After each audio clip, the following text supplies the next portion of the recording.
Hai, masih bersama saya, Mr. Z Bicara. Tentu saja bicara tentang kebenaran berdasarkan fakta, data, dan realita. Ya, tentu saja didukung dengan berita ya. Teman-teman, sidang terakhir yaitu sidang pemeriksaan setempat atau pemeriksaan lokasi lah sudah dilaksanakan oleh para hakim Pengadilan Agama Jakarta Selatan, juga pihak terkait ya, antara penggugat dan tergugat, juga para pengacaranya. Namun saya melihat di sini ya, kalau teman-teman sepakat silahkan ya. Saya melihat Baim Wong lah yang paling benar di sini dalam hal mengasuh anak, paling benar. Dan saya lihat Baim Wong merasa tidak ada kesalahan. Demikian juga pengacara merasa menganggap bahwa seolah-olah putusannya akan memihak pada kliennya. Ya, kalau yang ini tentu saja memiliki nilai. Ya, nilai cuan lah. Gak apa-apa, sah-sah saja ya teman-teman. Namun tidak ada baiknya sedikit pun Paula Verhoeven. Aneh kan? Sebagai seorang ibu di depan mata suami terkait anak, tidak ada baiknya Paula Verhoeven. Heran saya. Supaya tidak menjadi fitnah teman-teman, saya ingin membacakan berita ini ya, berita yang ya ramai beredar. Langsung saja kita ke sumbernya berikut ini. Dari Suara.com, menohok Baim Wong beri tips Paula Verhoeven biar bisa dekat dengan anak. Aduh. Ngeri ya teman-teman ya. Kita bacakan aja lah ya. Suara.com, keluhan Paula Verhoeven soal minimnya akses bertemu Keanu Tiger Wong dan Kenzo El Drago Wong di tengah proses cerai membuat Baim Wong tersudut. Berbagai tudingan miring dialamatkan ke Baim Wong karena dianggap memakai cara keji untuk memisahkan anak-anak dari ibu mereka.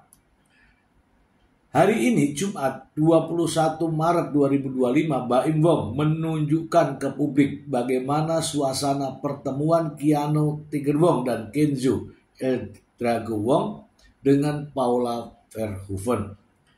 Sekilas kedua lelaki cilik memang tampak tidak mau berinteraksi terlalu lama dengan Paula Verhoeven. Entah apa penyebabnya. Jadi tahu semua kan sendiri, ujar Baim Wong usai Paula Verhoeven meninggalkan kediamannya di kawasan Tanah Kusir, Jakarta. Baim Wong menegaskan bahwa tidak pernah terpikir olehnya memisahkan Paula Verhoeven dari Keanu Tiger Wong dan Kenzo El Drago Wong secara sengaja. Oh, berarti nggak sengaja ya. Jangan bilang saya yang melarang, itu salah banget. Saya nggak pernah melarang sekalipun. Tapi kalau kondisinya kayak tadi, ya jangan dipaksa. Kasihan psikis anaknya, jelas Baim Wong. Kalau memang kedua putranya bersedia secara sukarela menghabiskan waktu dengan Paula Verhoeven, Baim Wong akan dengan senang hati melepas mereka. Saya cuma sesimpel itu sebenarnya. Bonding dulu aja sama anaknya sampai mau. Kalau udah ini mau setiap hari ketemu juga gak apa-apa, papar Baim Wong. Papar Baim Wong ya.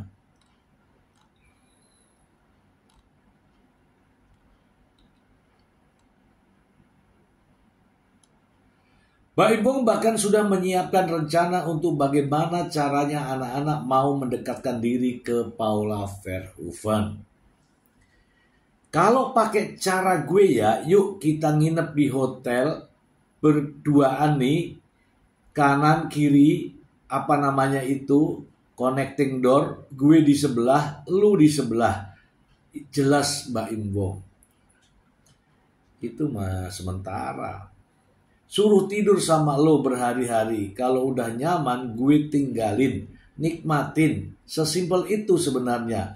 Lanjut sang aktor. Namun Paula Verhoeven disebut Mbak Imbong mulai sulit diajak berkomunikasi. Apalagi kalau sudah menyangkut urusan anak. Saya agak bingung waktu bicara sama dia. Saya malah kayak orang jahat di sini.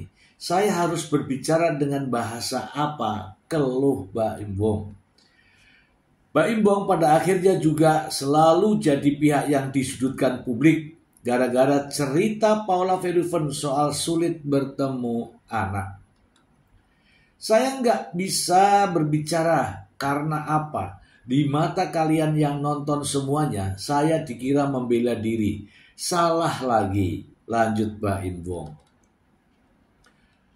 Padahal kalau boleh jujur, Mbak Imbong sebagai lelaki merasa bebannya lebih ringan andai tidak harus mengurus Keanu Tigerwong dan Kenzo Eldrago Wong. Nah, ini bagus nih. Ini bagus nih kalimat ini. Saya laki-laki sebenarnya maunya bebas, nggak ngasuh anak. Tapi ya gimana? Ucap Mbak Imbong. Nah, gampang ini. Namun di sisi lain, Mbak Imbong tak mau membiarkan Keanu Tigerwong dan Kenzo Eldrago Wong tumbuh di bawah pengasuhan seorang ibu yang ia yakini membuat mereka tidak nyaman. Ah, ini keliru ini. Saya mau anak saya berkembangannya bagus di orang tua yang sehat, tegas Mbak Imbong. Sebagai pengingat, Mbak Imbong mengajukan permohonan talak cerai ke Pengadilan Agama Jakarta Selatan 7 Oktober 2024.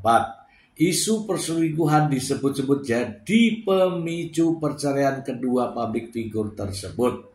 Namun sampai saat ini belum ada penjelasan lebih rinci dari Mbak Imbong dan Paula Verhoeven tentang hal itu.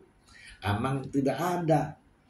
Masalah malah beralih ke urusan hak asuh anak, yaitu Keanu Tigerwong dan Kenzo Eldrago Wong.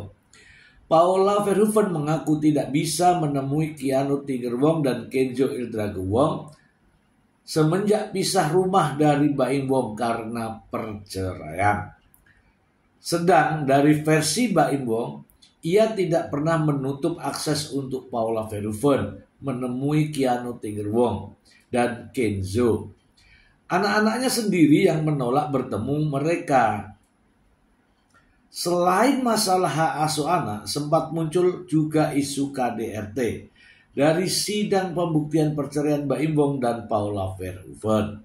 Mbak Imbong dituding pernah main tangan ke Paula Verhoeven saat mereka terlibat cekcok karena sebuah masalah yang tidak diceritakan detailnya.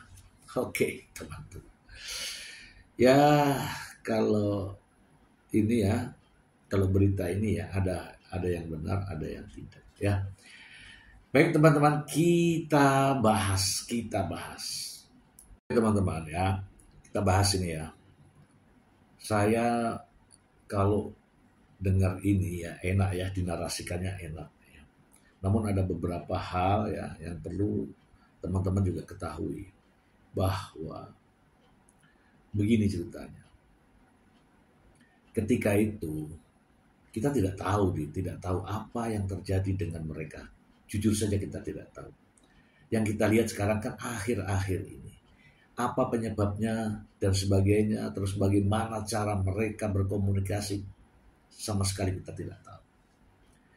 Tetapi titik awalnya adalah ketika Mbak Imbong konferensi pers dengan memanggil puluhan awak media dan wartawan yang didampingi oleh Fahmi Bahmid sebagai sang pengacara. Itu awal mulanya. Awal mulanya di situ. Mau berdalih apapun, itulah awal mula. Nah, saat itu ya, dibuka dengan kalimat pagar makan tanaman. Kemudian ada kalimat-kalimat berikutnya yang disampaikan oleh Mbak Inwo. Telah terjadi pengkhianatan. Pengkhianatan oleh Paula Verhoeven terhadap Mbak Inwo. Karena merasa dikhianati. Dan tentu saja Paula Verhoeven jadilah seorang pengkhianat. Selain itu muncul masalah pelit, masalah keuangan. Kemudian muncul kalimat perselingkuhan. Ketika itu ya, maaf ya, begitu banyak beredar nama yang dituduh berselingkuh dengan Paula Verhoeven. Paula memang tidak banyak bicara. Muncul kalimat dari berbagai berita bahwa perselingkuhan terjadi dengan teman dekatnya. Setelah ditelusuri, banyak teman-teman mengatakan bahwa namanya adalah Nico Surya. Dan seperti kita ketahui, ada juga di dalam videonya Mbak Inwong ya. Nico Surya itu teman baik Mbak Inwong. Pernah kerja bareng dengan Mbak Inwong. Nah, masalahnya di sini. Ketika diisukan, terus beredar. Ditambah lagi setiap pengacara berada di depan kamera selalu mengatakan kalimat-kalimat wanita yang tidak muhrimnya bersama-sama dengan seorang lelaki dan sebagainya. Itu terus diulang-ulang. Itu adalah persoalan pokok di awal. Dari sinilah sebenarnya mungkin saja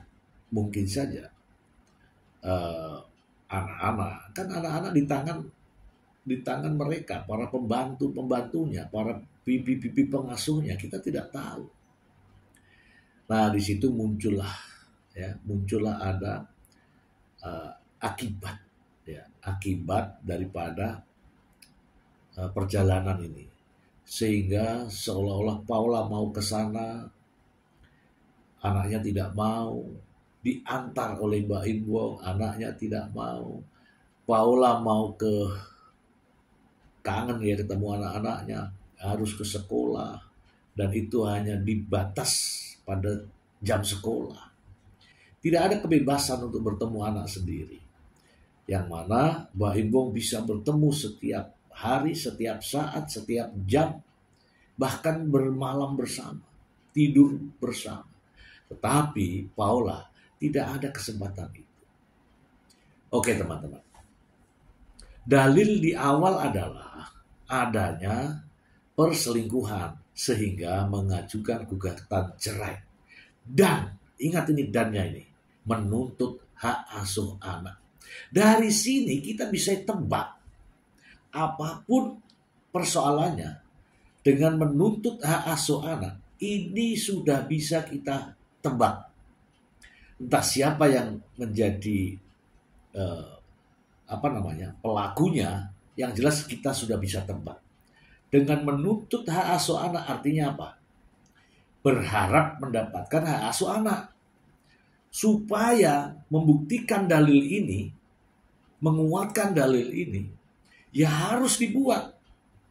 Nah, masalahnya adalah ketika dalil perselingkuhan, yakin dan percaya, maaf ya, yakin dan percaya, ini tidak bisa dibuktikan. Tidak bisa dibuktikan. Kenapa?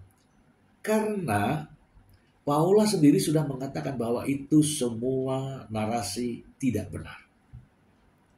Memang mungkin ya Pak Inwong menemukan WhatsApp dan sebagainya, tapi itu bukan bentuk perselingkuhan. Itu menurut saya.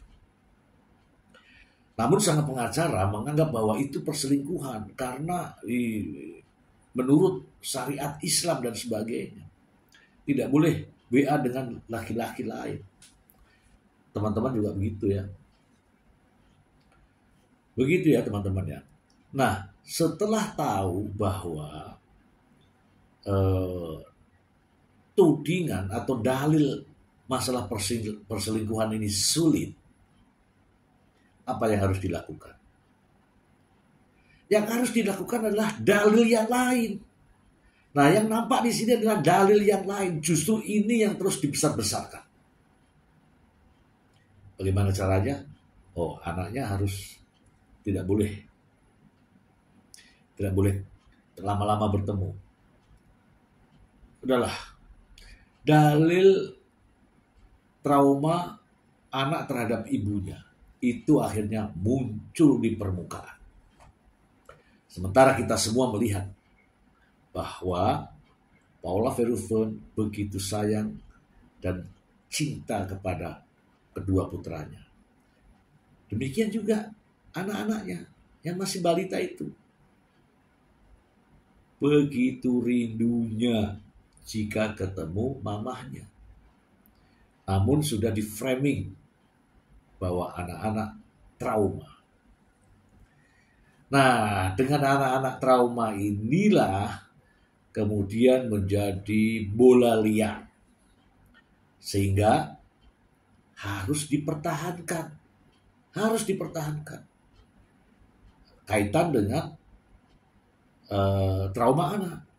Bagaimana cara mempertahankannya? Panggil ahli, panggil psikolog, panggil dan sebagainya untuk dihadapkan di pengadilan.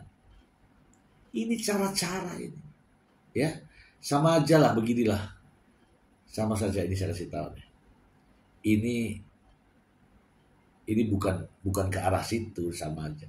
Kalau kamu tidak masuk sekolah, walaupun kamu bolos, kalau ditanya sama bu guru pasti kamu ngapain tidak masuk sekolah? Sakit. Bagaimana supaya melegalkan sakit ini? Ia menulis, ia membuat surat sakit. Sama ini, bagaimana caranya supaya anak-anak ini dikatakan trauma? Ya harus ada psikolog.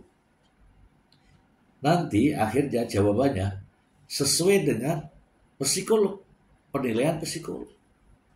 Itu pendapat saya.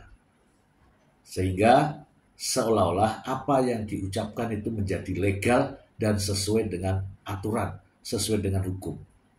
Itulah fakta yang terjadi. Sehingga terus dipertahankan. Namun tidak kalah ya, namanya juga Tuhan telah membuka jalan. Suara Keanu di tangisannya ketika mamanya datang. Memang nangis, memang berontak, tapi ada suara. Suaranya adalah, Mama jangan kesini, nanti Papa marah. Itu suara siapa? Ada lagi. Nanti Mama dimarahin Papa. Itu ajarannya siapa? Ajarannya Paula?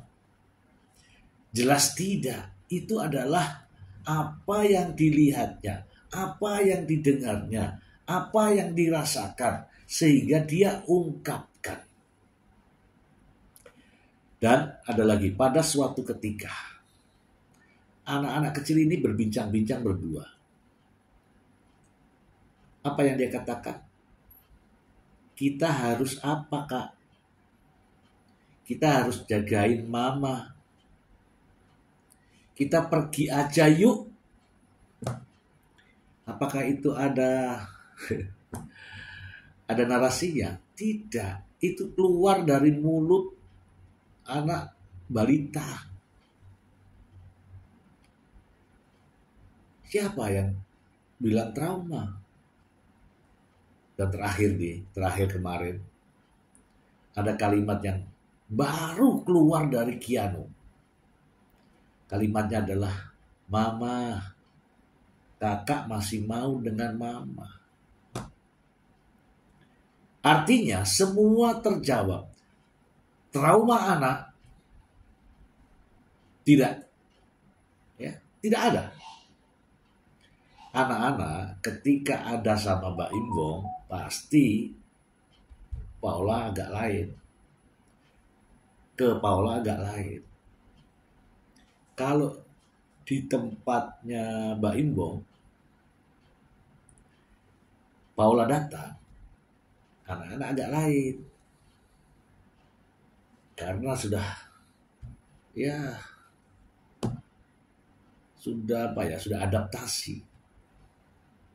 Tetapi ketika di luar, di tempat netral, di sekolah misalnya, di mall misalnya, di hotel misalnya, anak-anak itu lengketnya dengan Paula Verhoeven.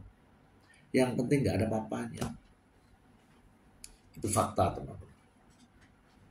Oke lah, kemarin ya sudah sidang pemeriksaan setempat di lokasi. Ya, kalau menurut pendapat saya, itulah kelengkapan mekanisme sidang.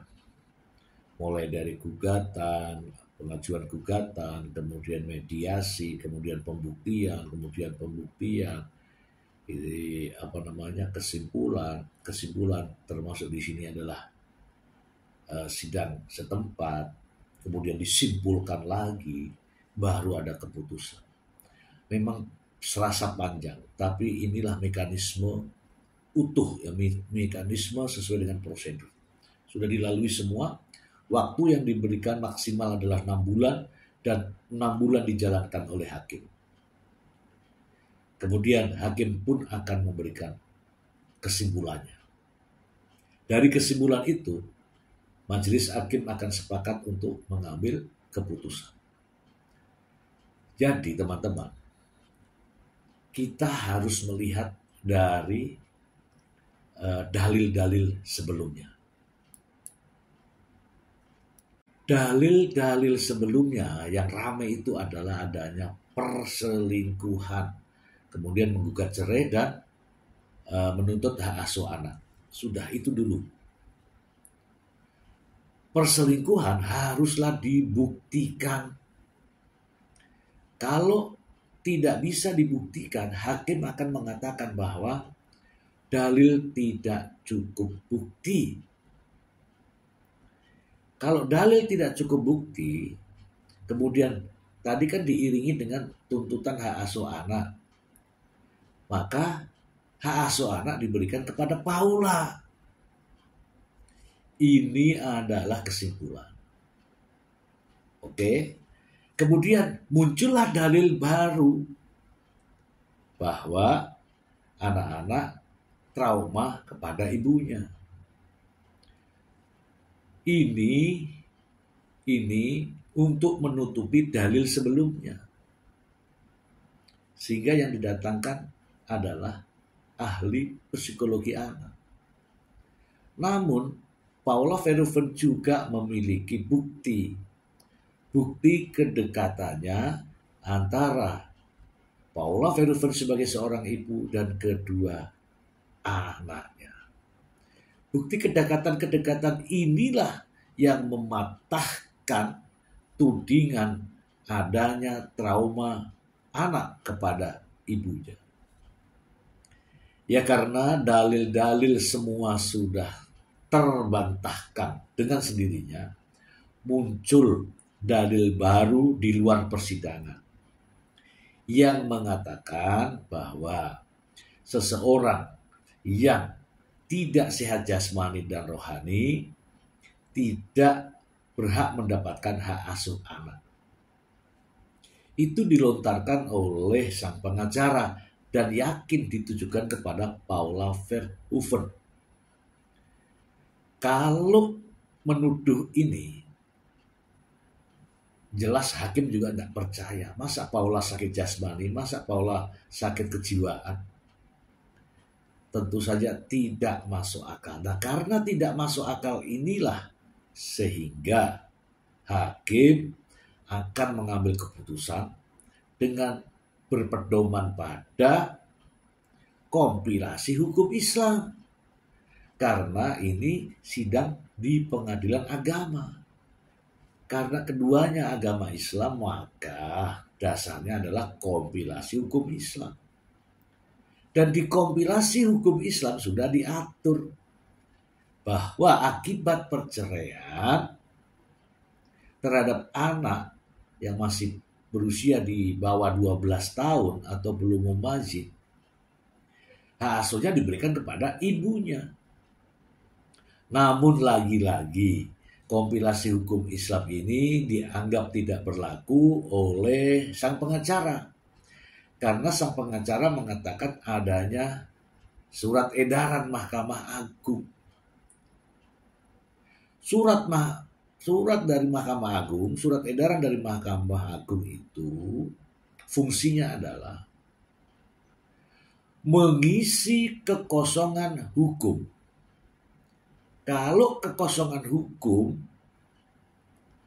tidak ada lagi hukum yang lain, maka inilah berlakunya surat edaran Mahkamah Agung. Contoh teman-teman, contoh ya, ada seseorang lelaki gugat cerai, menuntut hak asuh anak, ya kan? Nah, karena menuntut hak asuh anak, kita lihat dulu nih, apa masalahnya. Ternyata istrinya depresi. Kalau istrinya depresi, artinya tidak sanggup dong mengasuh anak-anak. Kalau tidak sanggup mengasuh anak-anak, ya tentu saja hak asuhnya diberikan kepada bapaknya. Tapi kan dengan catatan, ibunya depresi, ibunya gila, ibunya sakit jiwa. Memang ada putusannya. Apakah ini jadi jurisprudensi? Tidak. Karena apa? Ini tidak mirip dengan kasus yang ini. Tapi kan sang pengacara mengatakan bahwa ada jurisprudensinya, ada surat edarannya. Saya sudah baca surat edarannya. Jika. Jadi yang menutupi kekosongan hukum. Tapi di dalam kompilasi hukum Islam sudah jelas. Sudah jelas. Akibat perceraian anak di bawah umur kasih ibunya. Benar. Yang penting ibunya sehat, tidak depresi. Kalau depresi ada di rumah sakit jiwa. Kalau gila ada di perawatan. Tapi kan tidak terhadap Paula Verhoeven. Mengapa itu selalu Nah, dari sinilah saya berpendapat. Putusan hakim akan menjatuhkan hak asuh anak ini kepada Paula Verhoeven. Walaupun sang pengacara mengatakan ada jurisprudensi, anak tidak sebagai objek dan sebagainya, itu benar. Tapi lihat kasus per kasus apabila mengalami kekosongan hukum. Tetapi kalau kasus Paula Verhoeven dan Mbak Im Wong sudah tepat apabila mendasari kompilasi hukum Islam pasal 105. Gak usah melihat yang lain. Dengan mendasari KHI, kompilasi hukum Islam ini, hakim melangkah dalam mengambil keputusan itu sudah tepat. Kalau hakim tidak menggunakan KHI ini, dengan menggunakan yang tadi dikatakan oleh sang pengacara, justru menimbulkan pertanyaan-pertanyaan baru. Harus dibuktikan bagaimana depresinya, harus dibuktikan bagaimana sakit jasmani dan rohani, harus semua. Kalau hakim tidak menanyakan itu, artinya meyakini bahwa Paula Verhoeven sehat jasmani dan rohani dan berhak mendapatkan hak asuh anak. Semoga bermanfaat. Terima kasih.